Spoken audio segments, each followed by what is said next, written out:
God told Abraham to go to Bethel. When Abraham came, the Canaanites were there. A man who doesn't know who talks to him would have gone to ask, who does heads business here? Who rears animals here? Because he wants to build human connection. When Abraham came, the first thing the Bible said was that he went and pitched an altar. He built an altar. His greatest fraternity was not with men, it was with altars. Abraham didn't go looking for the richest man in the land. And I'm not saying that's wrong if God is leading you. But Abraham built an altar. And from that altar, the king came and met him. On his altar, the king came and met him there. And the king said, please, let us go into a covenant. Because I have seen that you are greater than us. And when Abraham was leaving, he taught Isaac the same principle. And Isaac at first wanted to be human. When he wanted to run from Gerar to Egypt, he says, stay still in Gerar. Go and do what your father taught you. And in Gerar, the guy built an altar. It was on that altar that the Bible said Isaac became great and exceeding great until the Philistines envied him. So much so that the king was afraid. And the king said, wait. You and I need to go into an agreement. Because if we don't, you are bigger. You are bigger than us. How can one man be bigger than a nation? It is the technology of altars. Have you not seen people? They are lone rangers. They are just preaching. Reinhard Bonnke had no church. But if Reinhard Bonnke is coming to a city, the whole churches will gather and all the pastors will become ushers.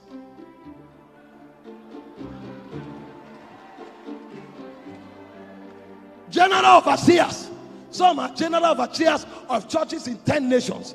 But if Reinhard Bonnke is coming, even the general, or they will have what they call Central Executive Council. And his senior pastors that struggle to be there. When Reinhard Bonnke finishes, they will take offering. He will give them to help them.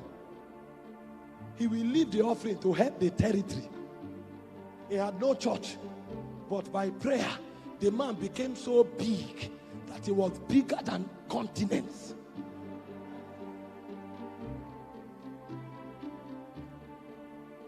Meanwhile, we are strategizing in the flesh. Because we know if we don't do this, when we are old, we'll be small. A man who prays is never small. Because he has company on earth and in heaven. Whatsoever he doeth, it shall prosper.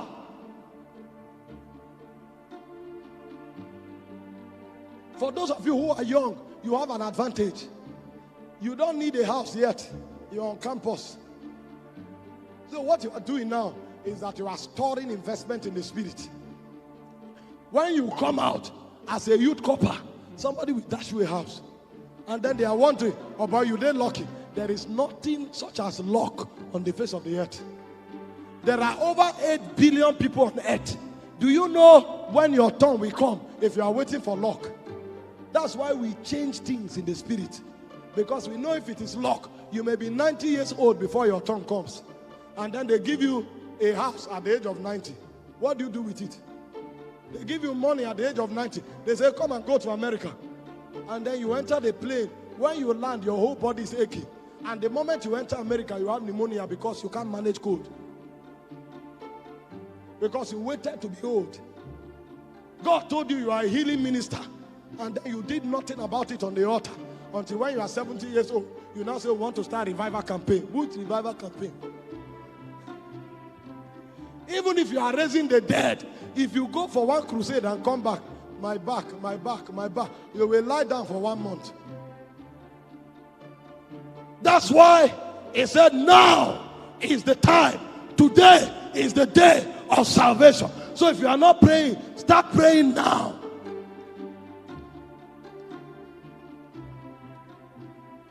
You tap into the frequency of your blessings when you pray. And the reason is because your blessing is in heavenly places. Number 2, we were not ordained to beg. We were not ordained to look for favor. We were not ordained to suffer. And I will explain to you. The suffering of a believer is not hardship, it's persecution. If a man is going through hardship, that's not of God. It is his inability to deploy the resources of wisdom, hard work, intelligence that makes him go through hardship. The suffering of a believer is trials and persecution. They are two different things. So you were not ordained to suffer. You were not ordained to look for favor. You were not ordained to beg. Why? Because he made us kings and priests. Kings don't beg. So when a believer is begging, there is a problem. If a believer is running around looking for favor, there is a problem. By reason of his ordination, favor should look for him. Because he's a king.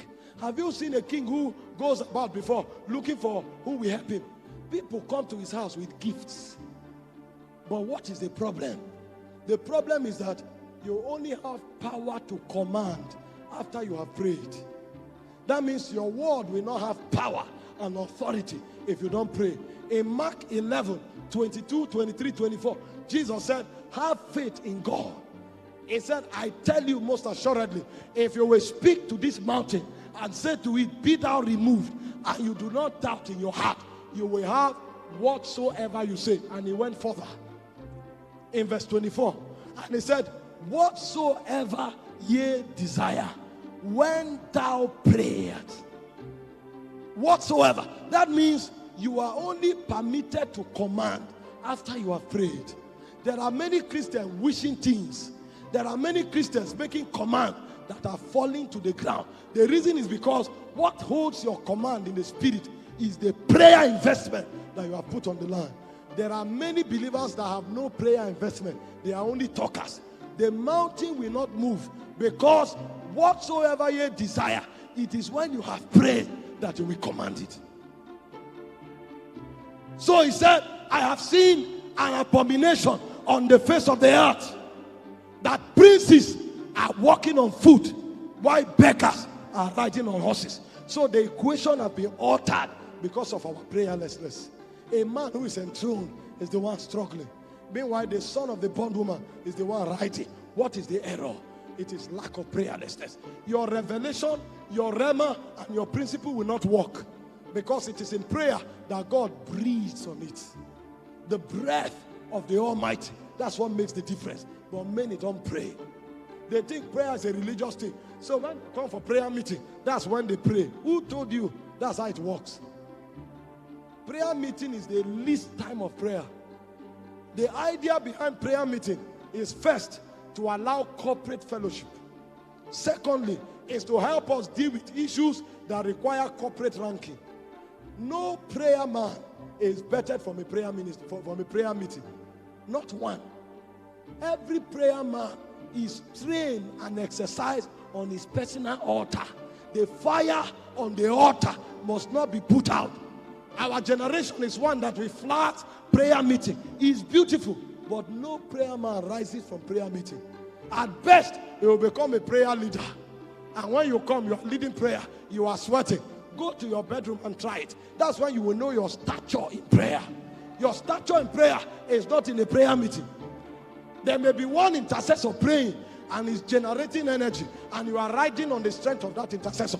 When you go to your bedroom, you will need to find your wings in the spirit and ascend by the Spirit of God. That's when you know strong men. You can't identify strong men in the prayer meeting, because in the prayer meeting we are a team. But when you get to your altar, that's when you will know how many hours you can clock in the spirit. When you want to become a captain as a pilot, you will clock 10,000 hours in the air. A man who is a warrior in the spirit, there are hours that he will clock on the altar. And when you see that man, you can know, even from his voice. When you talk, you know a voice that has been engaging the spirit realm. When you see a man who has been on the altar, there is an aroma that he carries. There's an aroma. When that man talks, he provokes hunger in people. When that man comes out, you can perceive it. There is an aroma men carry from the altar. But you see, we are a generation that can no longer produce the fragrances of the spirit, because we don't know the way to the spirit. We know principles, we know theories, but our voices have no authority in the realm. When you come there, they don't know you. Meanwhile, there are certain men, they have troubled heaven so much with prayer that a point comes, they say, come. We are tired of hearing you knock. Come up hither. He said, I was in the eye called Patmos. This is a man of prayer. They tried to kill him. They tied him to chariots, rode him through the city. He couldn't die. They threw him into boiling oil. He couldn't die. They now say, okay, since you can't die, we will throw you to an island. There is no food there. There is no water there. And he laughed. I don't survive from earth. I survive from heaven. And when they threw him, he said, I was in the spirit on the Lord's day. And I heard a sound as of a trumpet. And as I turned, I saw 7 golden lampstands. The man had moved from earth. His name is called John the Beloved. They thought they were throwing him to Patmos. They didn't know that anywhere the man was, he had the power to erect heaven. You can't kill such a man. If you take him to the wilderness will become a forest.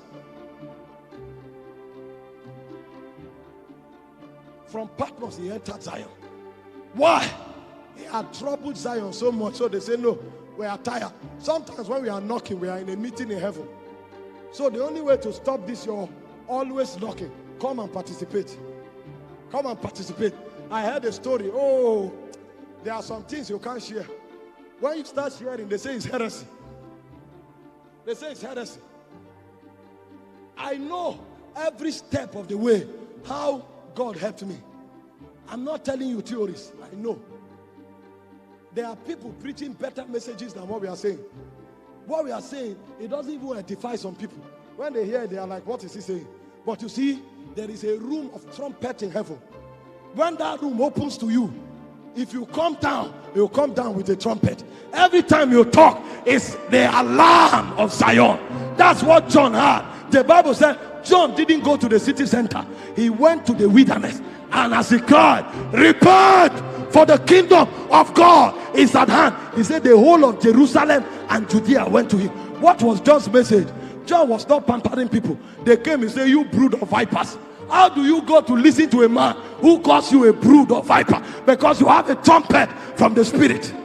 Repent, and the whole city goes there. Meanwhile, you come. You are talking about the mystery of the virgin birth, the mystery of the angelic realm, all the mystery you are preaching. Nobody can hear you because you don't know where the trumpets of heaven are.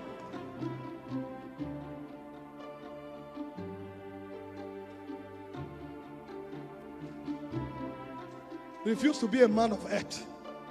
Refuse. Refuse.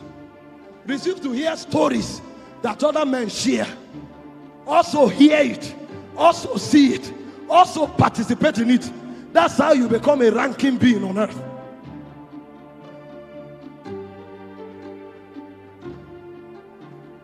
I heard a story. Let me keep my stories. It will affect somebody.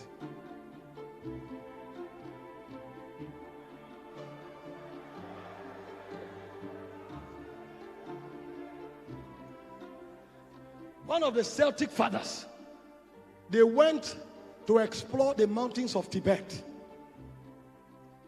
Archaeologists. And when they went to explore the mountain of Tibet, they found a man there who was like a baboon.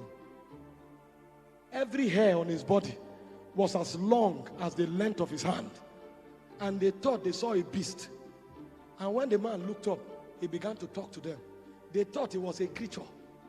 And he told them no. He had been in that mountain for 400 years praying. In the place of prayer, something happened to him. His heart was changed from the heart of a man. And God said he won't die. And he has been praying there for 400 years. He lost track of time. Hope you know when you pray, something happens to you. You are exposed to the presence so much that he alters your atoms and molecular structure. That was why when Moses was praying, his body began to shine.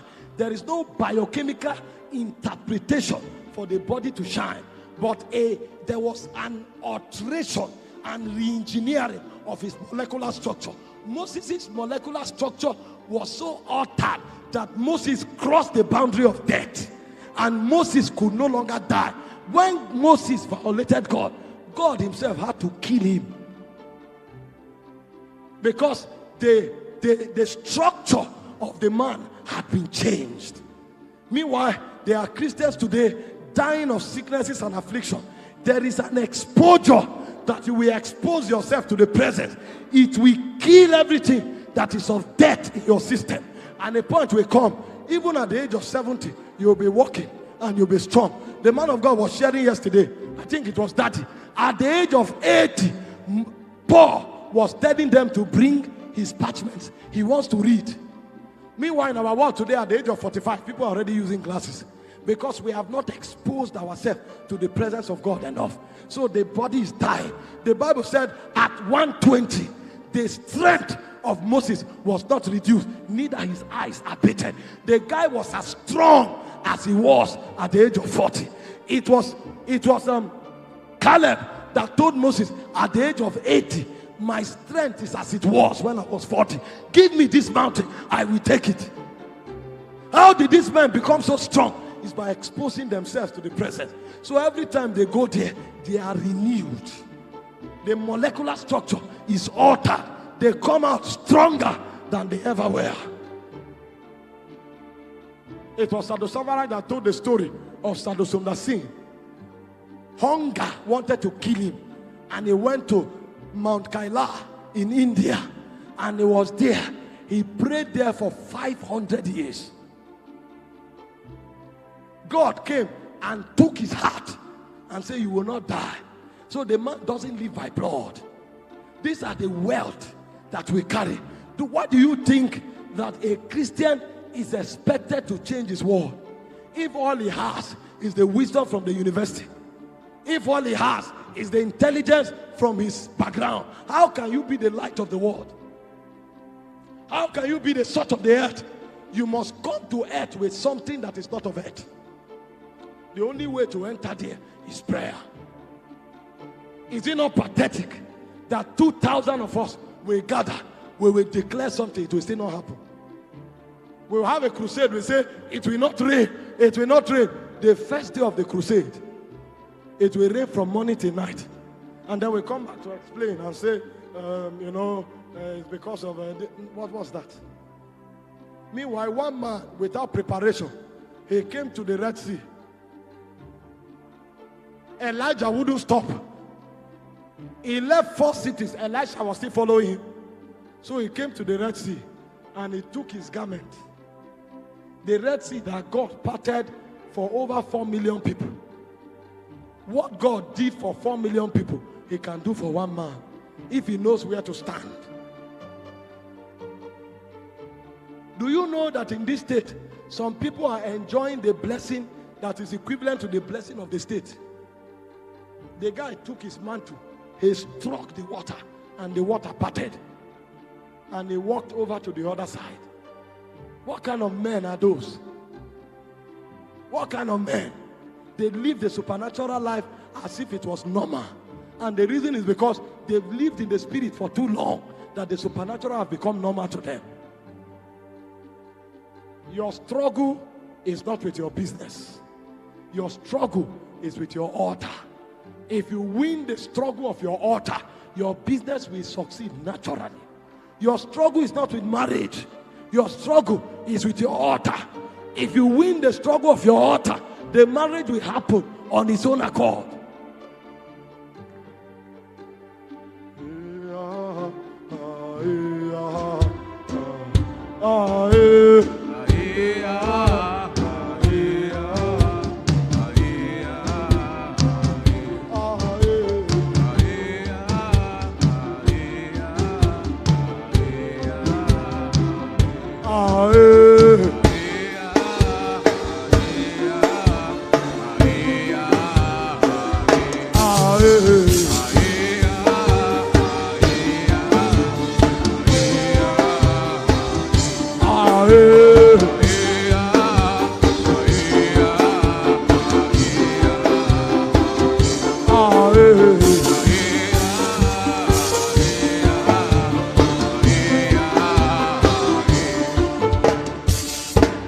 Imagine the number of people that came to listen to a man. Imagine what will happen if all of us here will wait on the altar and say, we too will hear God. You have been here for 3 days. When was the last time you locked yourself in your room for 3 days and said, this God, I must hear him? When was the last time? When it becomes programs, we are already religiously programmed to respond. What we are saying is beyond a program. It's life in the spirit. Imagine if every month you could lock yourself for just 3 days and say, I will start the month from the mountain. You will be amazed what will happen to you. When I started praying, I saw a lot of wonder. Number one, I thought the reason people were not succeeding in Benue was because Benue was a civil service state. So naturally, you have to be employed either as a teacher or as a lecturer. These are the kinds of jobs you find in Benue. And then you work for 35 years before you become a director. So all of us were aspiring to be lecturers. At least as graduate assistant, you will begin with 150,000 for a month. Meanwhile, this lecturing job, sometimes if you go for interview, you will see 6,000 people aspiring for 10 positions.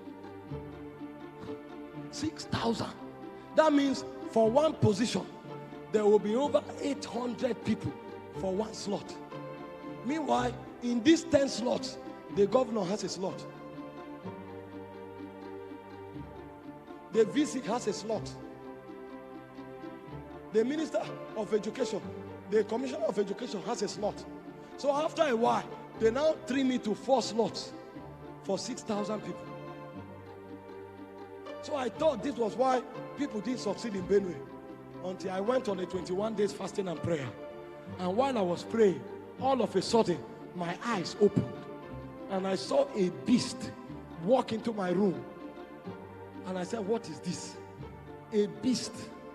It was a lion with 2 heads. And it carried so much anger and vengeance. That was when I knew what the Bible said. The devil is roaming about as a roaring lion, looking for whom he will devour. So I knew that many people in Benue were devoured. What is this? In the place of prayer, and the hand of God took me up. And all of a sudden, that hand of God that took me up, because I prayed, changed things overnight. And I will be in my house, and somebody just reaches out and say, God told him to give me something. What do you mean? God told you. A point came when I had options of jobs for me to choose which one I wanted. The same job that 6,000 people will be competing for 3. Why? Something had shifted. When a man begins to pray, there is time for migration.